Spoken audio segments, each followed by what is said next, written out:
Today is day 9 of the year 2021, and the date is January 9th, 2021. I'm reading from the New Living Translation of the Chronological One-Year Reading Bible. Today's scripture is from the book of Genesis. Genesis chapter 25, starting at verse 27, heading, Esau sells his birthright. As the boys grew up, Esau became a skillful hunter. He was an outdoorsman, but Jacob had a quiet temperament, preferring to stay at home. Isaac loved Esau because he enjoyed eating the wild game that Esau brought home, but Rebekah loved Jacob. One day when Jacob was cooking some stew, Esau arrived home from the wilderness, exhausted and hungry. Esau said to Jacob, "I'm starved. Give me some of that red stew." This is how Esau got his other name, Edom, which means red. "All right," Jacob replied, "but trade me your rights as the firstborn son." "Look, I'm dying of starvation," said Esau. "What good is my birthright to me now?" But Jacob said, "First, you must swear that your birthright is mine." So Esau swore an oath, thereby selling all his rights as the firstborn to his brother Jacob. Then Jacob gave Esau some bread and lentil stew. Esau ate the meal, then got up and left. He showed contempt for his rights as the firstborn. Genesis chapter 26, starting at verse 1. Heading, Isaac deceives Abimelech. A severe famine now struck the land, as had happened before in Abraham's time. So Isaac moved to Gerar, where Abimelech, king of the Philistines, lived. The Lord appeared to Isaac and said, "Do not go down to Egypt, but do as I tell you. Live here as a foreigner in this land, and I will be with you and bless you. I hereby confirm that I will give all these lands to you and your descendants, just as I solemnly promised Abraham your father. I will cause your descendants to become as numerous as the stars of the sky, and I will give them all these lands. And through your descendants, all the nations of the earth will be blessed. I will do this because Abraham listened to me and obeyed my requirements, commands, decrees, and instructions." So Isaac stayed in Gerar. When the men who lived there asked Isaac about his wife, Rebekah, he said, "She's my sister." He was afraid to say, "She's my wife." He thought, "They'll kill me to get her because she's so beautiful." But sometime later, Abimelech, king of the Philistines, looked out his window and saw Isaac caressing Rebekah. Immediately, Abimelech called for Isaac and exclaimed, "She is obviously your wife. Why did you say she's your sister?" "Because I was afraid someone would kill me to get her from me," Isaac replied. "How could you do this to us?" Abimelech exclaimed. "One of my people might easily have taken your wife and slept with her, and you would have made us guilty of a great sin." Then Abimelech issued a public proclamation: "Anyone who touches this man or his wife will be put to death." Heading, Conflict over water rights. When Isaac planted his crops that year, he harvested 100 times more grain than he planted, for the Lord blessed him. He became a very rich man, and his wealth continued to grow. He acquired so many flocks of sheep and goats, herds of cattle, and servants that the Philistines became jealous of him. So the Philistines filled up all of Isaac's wells with dirt. These were the wells that had been dug by the servants of his father Abraham. Finally, Abimelech ordered Isaac to leave the country. "Go somewhere else," he said, "for you have become too powerful for us." So Isaac moved away to the Gerar Valley, where he set up his tents and settled down. He reopened the wells his father had dug, which the Philistines had filled after Abraham's death. Isaac also restored the names Abraham had given them. Isaac's servants also dug in the Gerar Valley and discovered a well of fresh water. But then the shepherds from Gerar came and claimed the spring. "This is our water," they said, and they argued over it with Isaac's herdsmen. So Isaac named the well Ezek, which means argument. Isaac's men then dug another well, but again there was a dispute over it, so Isaac called it Sitnah. which means hostility. Abandoning that one, Isaac moved on and dug another well.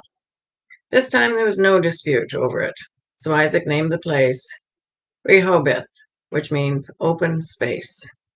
For he said, at last, the Lord has created enough space for us to prosper in this land. From there, Isaac moved to Beersheba, where the Lord appeared to him on the night of his arrival. I am the God of your father Abraham, he said. Do not be afraid, for I am with you and will bless you. I will multiply your descendants, and they will become a great nation. I will do this because of my promise to Abraham, my servant.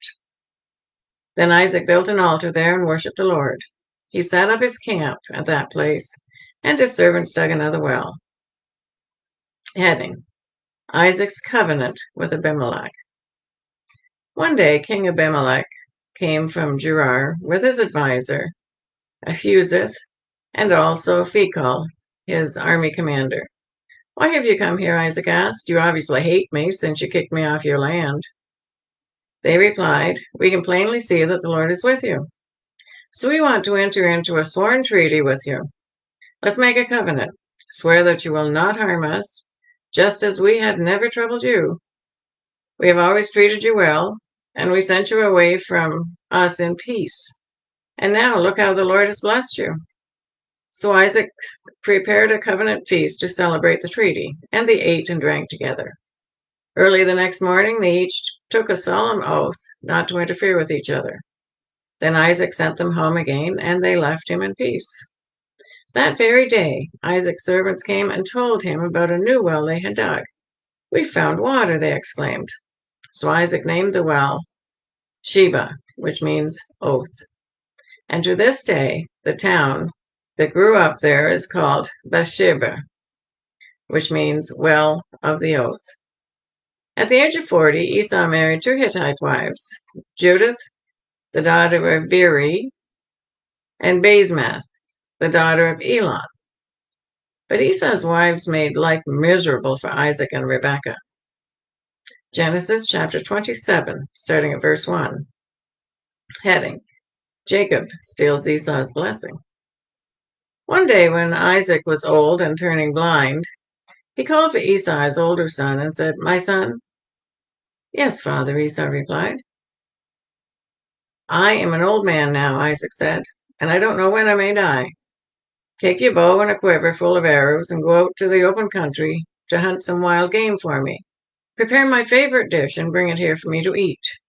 Then I'll pronounce the blessing that belongs to you, my firstborn son, before I die.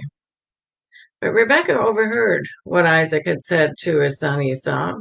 So when Esau left to hunt for the wild game, she said to her son Jacob, Listen, I overheard your father say to Esau, Bring me some wild game and prepare me a delicious meal. Then I'll bless you in the Lord's presence before I die. Now, my son, listen to me. Do exactly as I tell you. Go out to the flocks and bring me 2 fine young goats. I'll use them to prepare your father's favorite dish. Then take the food to your father so he can eat it and bless you before he dies. But look, Jacob replied to Rebekah, my brother Esau is a hairy man and my skin is smooth. What if my father touches me? He'll see that I'm trying to trick him, and then he'll curse me instead of blessing me. But his mother replied, Then let the curse fall on me, my son. Just do what I tell you. Go out and get the goats for me. So Jacob went out and got the young goats for his mother. Rebekah took them and prepared a delicious meal just the way Isaac liked it. Then she took Esau's favorite clothes, which were there in the house, and gave them to her younger son Jacob. She covered his arms and the smooth part of his neck with the skin of the young goats. Then she gave Jacob the delicious meal, including freshly baked bread. So Jacob took the food to his father. My father, he said. Yes, my son, Isaac answered. Who are you, Esau or Jacob? Jacob replied, It's Esau, your firstborn son. I've done as you told me. Here's the wild game. Now sit up and eat so you can give me your blessing. Isaac asked, How did you find it so quickly, my son? The Lord your God put it in my path, Jacob replied. Then Isaac said to Jacob, Come closer so I can touch you and make sure that you really are Esau. So Jacob went closer to his father, and Isaac touched him. "The voice is Jacob's, but the hands are Esau's," Isaac said. But he did not recognize Jacob because Jacob's hands felt hairy just like Esau's. So Isaac prepared to bless Jacob. "But are you really my son Esau?" he asked. "Yes, I am," Jacob replied. Then Isaac said, "Now, my son, bring me the wild game. Let me eat it, and then I'll give you my blessing." So Jacob took the food to his father, and Isaac ate it. He also drank the wine that Jacob served him. Then Isaac said to Jacob, "Please come a little closer and kiss me, my son." So Jacob went over and kissed him. And when Isaac caught the smell of his clothes, he was finally convinced, and he blessed his son. He said, "Ah, the smell of my son is like the smell of the outdoors, which the Lord has blessed. From the dew of heaven and the richness of the earth, may God always give you abundant harvests of grain and bountiful new wine. May many nations become your servants, and may they bow down to you. May you be the master over your brothers, and may your mother's sons bow down to you. All who curse you will be cursed. All who bless you will be blessed." As soon as Isaac had finished blessing Jacob, and almost before Jacob left his father, Esau returned from his hunt. Esau prepared a delicious meal and brought it to his father. Then he said, "Sit up, my father, and eat my wild game so you can give me your blessing." Isaac asked him, "Who are you?" Esau replied, "It's your son, your firstborn son, Esau." Isaac began to tremble uncontrollably and said, "Then who just served me wild game? I have already eaten it, and I blessed him just before you came. Oh, yes, that blessing must stand." When Esau heard his father's words, he let out a loud and bitter cry. "Oh, my father, what about me? Bless me too," he begged. But Isaac said, "Your brother was here, and he tricked me. He has taken away your blessing." Esau exclaimed, "No wonder his name is Jacob, for now he has cheated me twice. First he took my rights as the firstborn, and now he has stolen my blessing. Oh, haven't you saved even one blessing for me?" Isaac said to Esau, "I have made Jacob your master, and have declared that all his brothers will be his servants. I have guaranteed him an abundance of grain and wine. What is left for me to give to you, my son?" Esau pleaded, "But do you have only one blessing? Oh, my father, bless me too." Then Esau broke down and wept. Finally, his father Isaac said to him, "You will live away from the richness of the earth and away from the dew of the heavens above. You will live by your sword, and you will serve your brother. But when you decide to break free, you will shake his yoke from your neck." Heading: Jacob flees to Paddan Aram. From that time, Esau hated Jacob because their father had given Jacob the blessing. And Esau began to scheme, "I will soon be mourning my father's death. Then I will kill my brother Jacob." But Rebekah heard about Esau's plan. So she sent for Jacob and told him, "Listen, Esau is consoling himself by plotting to kill you. So listen carefully, my son. Get ready and flee to my brother Laban in Haran. Stay there with him until your brother cools off. When he calms down and forgets what you have done to him, I will send for you to come back. Why should I lose both of you in one day?" Then Rebekah said to Isaac, "I am sick and tired of those local Hittite women. I would rather die than see Jacob marry one of them." So Isaac called for Jacob, blessed him, and said, "You must not marry any of these Canaanite women. Instead, go at once to Paddan Aram, to the house of your grandfather Bethuel, and marry one of your uncle Laban's daughters. May God Almighty bless you and give you many children, and may your descendants multiply and become many nations. May God pass on to you and your descendants the blessings he promised to Abraham. May you own this land where you are now living as foreigner, for God gave this land to Abraham." So Isaac sent Jacob away, and he went to Paddan Aram to stay with his uncle Laban, his mother's brother, the son of Bethuel, the Aramean. That is the reading for day 9. God bless each and every one of you, and may God be with you until we meet again.